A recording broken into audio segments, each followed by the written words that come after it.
Akses jalan masyarakat Desa Sungsang 1 Banyuasin menuju SMP Negeri 1 dan SMA Negeri 1 Banyuasin 2 mengalami rusak parah.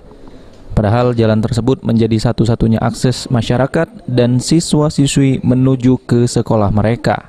Desa Nelayan Sungsang 1 sendiri berada di hilir Sungai Musi, memiliki daerah yang didominasi oleh rawa, sehingga akses jalan kebanyakan dibangun setapak dan bertiang.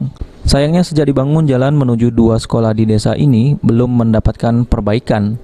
Warga sekitarlah yang secara swadaya menambal lubang jalan tersebut hingga masih bisa dilalui oleh kendaraan roda 2. Camat Banyuasin 2, Salinan, mengungkapkan pihaknya akan segera mendapatkan bantuan pembangunan jalan setapak dari pemerintah Kabupaten Banyuasin pada tahun perubahan anggaran tahun 2020.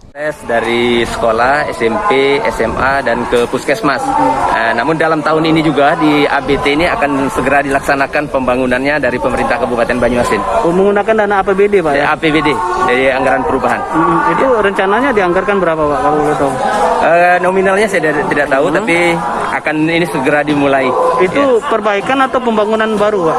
Perbaikan, tetapi banyak yang memang yang sudah tidak bisa diperbaiki lagi, jadi memang harus kita ganti. Ya, mudah-mudahan bagus dan layak. Kira-kira panjang berapa meter, Pak? Kemarin dihitung sekitar 150 meter kalau secara keseluruhan.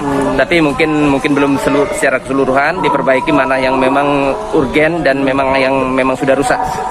Betul, seperti itu. Oleh karena itu, Salinan berharap jalan menuju sekolah di kecamatannya akan segera diperbaiki dengan total bantuan perbaikan dan pembangunan jalan sepanjang 150 meter.